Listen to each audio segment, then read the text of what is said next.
ಭಾರತದ currency plate ಕದಿಯೋಕ್ಕಾಗುತ್ತಾ? ದುರಂದರ್ ಸಿನಿಮಾದ ಆ ದೃಶ್ಯ ನಿಜಾನ?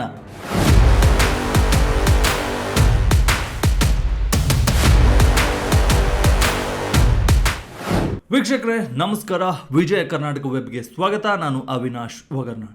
ವೀಕ್ಷಕರೇ, ನೀವು ಇನ್ಸ್ಟಾಗ್ರಾಮ್ ಅಥವಾ ಫೇಸ್ಬುಕ್ ಬಳಸ್ತಿದ್ರೆ ನಿಮಗೆ ಬಾಲಿವುಡ್ ನಟ ಅಕ್ಷಯ್ ಖನ್ನಾ ಅವರ ರೆಹಮಾನ್ ಡಕಾಯತ್ ಎಂಟ್ರಿ ಸಾಂಗ್ ವಿಡಿಯೋವನ್ನು ನೋಡಿರ್ತೀರಿ. ಅದು ದುರಂದರ್ ಸಿನಿಮಾದ ಒಂದು ಸಣ್ಣ ಬಿಟ್ ಅಷ್ಟೇ. ರಣವೀರ್ ಸಿಂಗ್, ಸಂಜಯ್ ದತ್ರಂತಹ ಘಟಾನುಘಟಿ ನಟರು ಈ ಸಿನಿಮಾದಲ್ಲಿದ್ದಾರೆ. ಸಿನಿಮಾ ಕೂಡ ಭಾರಿ ಸದ್ ಮಾಡ್ತಿದೆ. ಆದರೆ ಈ ಸಿನಿಮಾದ ಒಂದು ದೃಶ್ಯ ಈಗ ದೇಶಾದ್ಯಂತ ಚರ್ಚೆಗೆ ಕಾರಣವಾಗಿದೆ. ಅದೇನೆಂದರೆ, ಸಿನಿಮಾದಲ್ಲಿ ಪಾಕಿಸ್ತಾನಿ ಏಜೆಂಟರು ಭಾರತದ ಕರೆನ್ಸಿ ಪ್ರಿಂಟ್ ಮಾಡೋ ಪ್ಲೇಟ್ಗಳನ್ನು ಕದಿಯುವ ಸೀನ್ ಇದೆ. ಇದನ್ನು ನೋಡಿದ ಪ್ರೇಕ್ಷಕರು ಒಂದು ಕ್ಷಣ ಬೆಚ್ಚಿ ಬಿದ್ದಿದ್ದಾರೆ.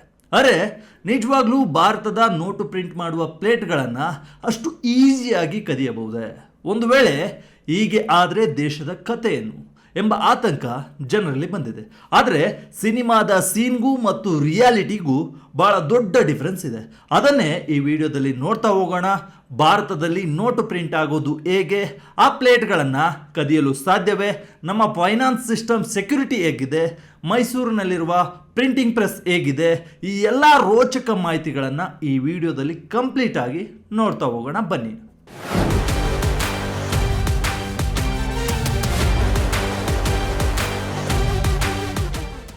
ಹೌದು, ಇತ್ತೀಚೆಗೆ ಬಿಡುಗಡೆಯಾದ ಬಾಲಿವುಡ್ನ ದುರಂದರ್ ಸಿನಿಮಾದಲ್ಲಿ ಭಾರತೀಯ ಸಚಿವರೊಬ್ಬರ ನಿರ್ಲಕ್ಷ್ಯದಿಂದಾಗಿ ಕರೆನ್ಸಿ ಪ್ಲೇಟ್ಗಳು ಬಾರ್ಡರ್ ದಾಟುವಂತೆ ತೋರಿಸಲಾಗಿದೆ. ಈ ದೃಶ್ಯ ಸಿನಿಮಾದ ಕಥೆಗೆ ತಿರುವು ನೀಡುತ್ತದೆ ಮತ್ತು ಪ್ರೇಕ್ಷಕರನ್ನ ಸೀಟಿನ ತುದಿಯಲ್ಲಿ ಕೂರಿಸುತ್ತೆ. ಯಾಕಂದ್ರೆ ನಿಜ ಜೀವನದಲ್ಲಿ ಅಧಿಕೃತ ಪ್ರಿಂಟಿಂಗ್ ಪ್ಲೇಟ್ಗಳು ಕಳೆದು ಹೋದ್ರೆ ಇಡೀ ದೇಶದ ಆರ್ಥಿಕ ವ್ಯವಸ್ಥೆಯೇ ಬುಡಮೇಲಾಗುತ್ತೆ. ತೆರೆಯ ಮೇಲೆ ಇದು ತುಂಬಾ ಡ್ರಾಮ್ಯಾಟಿಕ್ ಆಗಿ ಮತ್ತು ನಂಬುವಂತೆ ಕಂಡರೂ ಕೂಡ ಅಸಲಿ ಸತ್ಯ ಸಂಪೂರ್ಣವಾಗಿ ಬೇರೆ ಇದೆ. ಭಾರತದ ಕರೆನ್ಸಿ ಪ್ರಿಂಟಿಂಗ್ ಸಿಸ್ಟಮ್ ಒಂದು ಭೇದಿಸಲಾಗದ ಕೋಟೆಯಂತಿದೆ. ಇಲ್ಲಿ ಮಲ್ಟಿಲೇಯರ್ ತಪಾಸಣೆಗಳು, ವಿಶೇಷ ತರಬೇತಿ ಪಡೆದ ಸಿಬ್ಬಂದಿ ಇರ್ತಾರೆ ಮತ್ತು 24 ಗಂಟೆಗಳ ಕಣ್ಗಾವಲು ಇರುತ್ತೆ. ಕಳ್ಳರು ಹೋಗ್ಲಿ, ಅನುಮತಿ ಇಲ್ಲದೆ ಸಣ್ಣ ಹುಳ ಕೂಡ ಈ ಪ್ರಿಂಟಿಂಗ್ ಪ್ರೆಸ್ ಹತ್ರ ಸುಳಿಯಲು ಸಾಧ್ಯವಿಲ್ಲ. ನೋಟು ಎಲ್ಲೆಲ್ಲಿ ಪ್ರಿಂಟ್ ಆಗುತ್ತೆ ಗೊತ್ತಾ? ಭಾರತದ ಆರ್ಥಿಕತೆಯ ಕೀ ಯಾರ ಕೈಯಲ್ಲಿದೆ? ಇನ್ನು ಭಾರತದಲ್ಲಿ ಕರೆನ್ಸಿ ಪ್ರಿಂಟ್ ಹಾಗೂ ಮ್ಯಾನೇಜ್ಮೆಂಟ್ ಜವಾಬ್ದಾರಿ ಕೇವಲ ಇಂಕ್ ಮತ್ತು ಕಾಗದದ ವಿಷಯ ಅಲ್ವೇ ಅಲ್ಲ. ಇದು ಅತ್ಯಂತ ಸಂಕೀರ್ಣ ಮತ್ತು ಸುರಕ್ಷಿತ ಪ್ರಕ್ರಿಯೆಯಾಗಿದೆ. ಇದನ್ನು ಮುಖ್ಯವಾಗಿ 2 ದೊಡ್ಡ ಸಂಸ್ಥೆಗಳು ಕಂಟ್ರೋಲ್ ಮಾಡ್ತವೆ.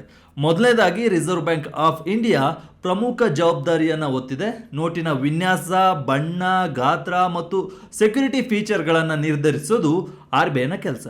ಎಷ್ಟು ನೋಟುಗಳನ್ನು ಮುದ್ರಿಸಬೇಕು ಎಂಬುದನ್ನು ಕೂಡ RBI ನಿರ್ಧರಿಸುತ್ತೆ. ಎರಡನೇದು SPMCIL ಅಂದರೆ ಸೆಕ್ಯೂರಿಟಿ ಪ್ರಿಂಟಿಂಗ್ ಮತ್ತು meeting corporation of India limited. ಇದು ಸರ್ಕಾರಿ ಸ್ವಾಮ್ಯದ ಕಂಪ್ನಿ. ನಾಣ್ಯಗಳು, ಸೆಕ್ಯೂರಿಟಿ ಡಾಕ್ಯುಮೆಂಟ್ಗಳು ಮತ್ತು 2 ದೊಡ್ಡ ನೋಟು ಪ್ರಿಂಟಿಂಗ್ ಪ್ರೆಸ್ ಅನ್ನು ಕೂಡ ಇದು ನಡೆಸ್ತಿದೆ. ಅಂದರೆ ಏನು ಮಾಡಬೇಕು ಎಂಬುದನ್ನು RBI ನಿರ್ಧರಿಸಿದ್ರೆ ಹೇಗೆ ಮಾಡಬೇಕು ಎಂಬುದನ್ನು ಸರ್ಕಾರಿ ಪ್ರೆಸ್ಗಳು ನಿರ್ವಹಿಸ್ತವೆ. ಈ 2 ಸಂಸ್ಥೆಗಳ ಜಂಟಿ ಮೇಲ್ವಿಚಾರಣೆಯಲ್ಲಿ ಭಾರತದ ಕರೆನ್ಸಿ ನೋಟುಗಳು ಪ್ರಿಂಟ್ ಆಗ್ತಿವೆ.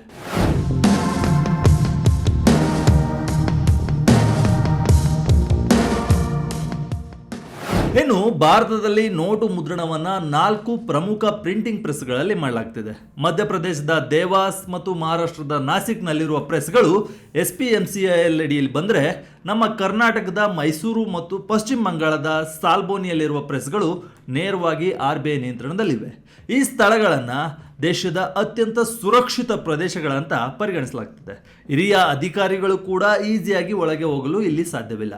ಪ್ರತಿಯೊಬ್ಬ ವ್ಯಕ್ತಿಯು ಹಲವಾರು ಹಂತದ ಭದ್ರತಾ ತಪಾಸಣೆಗಳಿಗೆ ಒಳಪಡಲೇಬೇಕು.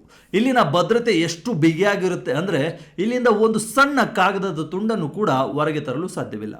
ಮೈಸೂರು ಪ್ರಿಂಟಿಂಗ್ ಪ್ರೆಸ್ನಲ್ಲಿಯೇ RBI 2022ರಲ್ಲಿ ವರ್ಡಿಕಾ ಎಂಬ ಇಂಕ್ ಉತ್ಪಾದನಾ ಘಟಕವನ್ನು ಕೂಡ ಪ್ರಾರಂಭಿಸಿದೆ. ಇಂಕ್ನಲ್ಲಿ ಆತ್ಮನಿರ್ಭರತೆಯನ್ನು ಸಾಧಿಸಲು ಇದು ದೊಡ್ಡ ದಾಪುಗಾಲು. ಕರೆನ್ಸಿ ಪ್ಲೇಟ್ ಕದಿಯೋದು ನಿಜಕ್ಕೂ ಸಾಧ್ಯನಾ?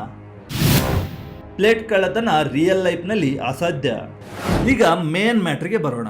ದುರಂದರ್ ಸಿನಿಮಾದಲ್ಲಿ ತೋರಿಸಿದಂತೆ ಕರೆನ್ಸಿ ಪ್ಲೇಟ್ಗಳನ್ನು ನಿಜವಾಗ್ಲೂ ಕದಿಬಹುದೇ ಎಂಬುದು. ಇದಕ್ಕೆ ಕ್ಲಿಯರ್ ಆಗಿ ನೋ ಎಂಬುದು ಪರಿಣಿತರ ಮತ್ತು ತಜ್ಞರ ಉತ್ತರ.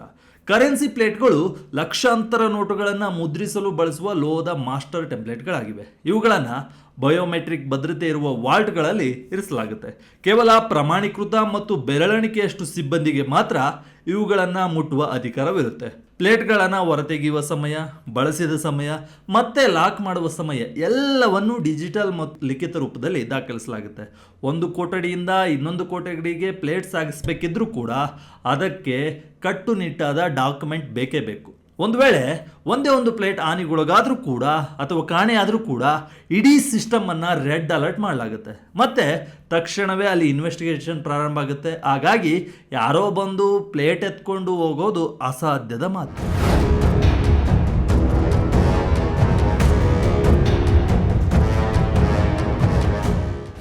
ಇನ್ನು ಸಿನಿಮಾದಲ್ಲಿ ವಿಲನ್ ಪ್ಲೇಟ್ ಕದ್ದು ಗಡಿ ದಾಟಿದಂತೆ ತೋರಿಸೋದು ಕೇವಲ ಎಂಟರ್ಟೈನ್ಮೆಂಟ್ಗೆ ಮಾತ್ರ ಸೀಮಿತ.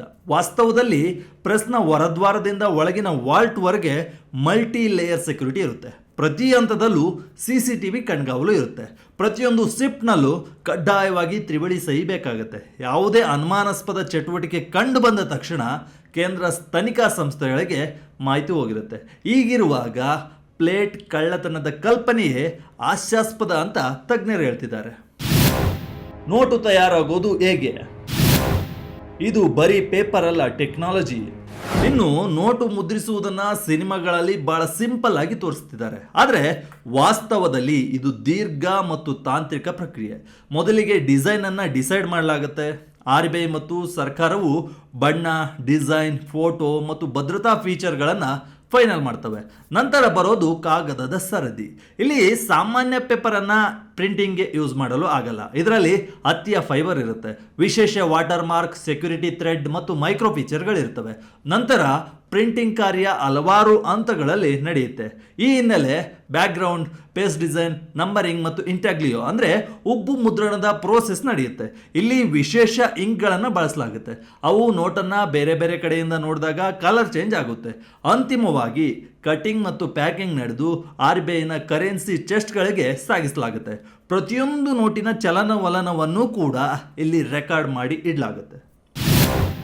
ಸೆಕ್ಯೂರಿಟಿ ಕಾರಣಕ್ಕೆ ನೋಟು ಕಾಪಿ ಅಸಾಧ್ಯ.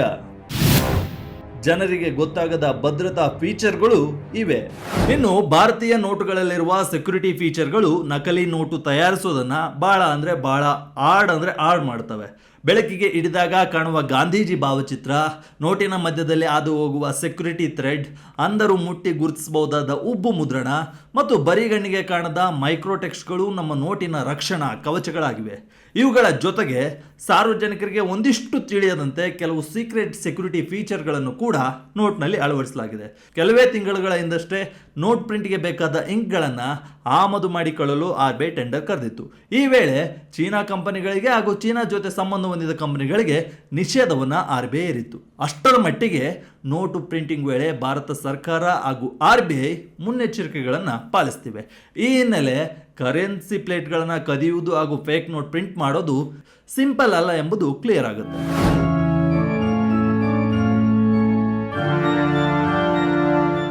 ಒಟ್ನಲ್ಲಿ ದುರಂಧರ್ನಂತಹ ಸಿನಿಮಾಗಳು ಥ್ರಿಲ್ ನೀಡಬಹುದು. ಕೇವಲ ದುರಂಧರ್ ಅಲ್ಲ, ಅದಕ್ಕೂ ಮುಂಚೆ ಪರ್ಜಿ ಎಂಬ ವೆಬ್ ಸೀರೀಸ್ನಲ್ಲೂ ಕೂಡ ಫೇಕ್ ನೋಟ್ಗಳ ಕಥೆಯನ್ನು ಹೇಳಲಾಗಿದೆ.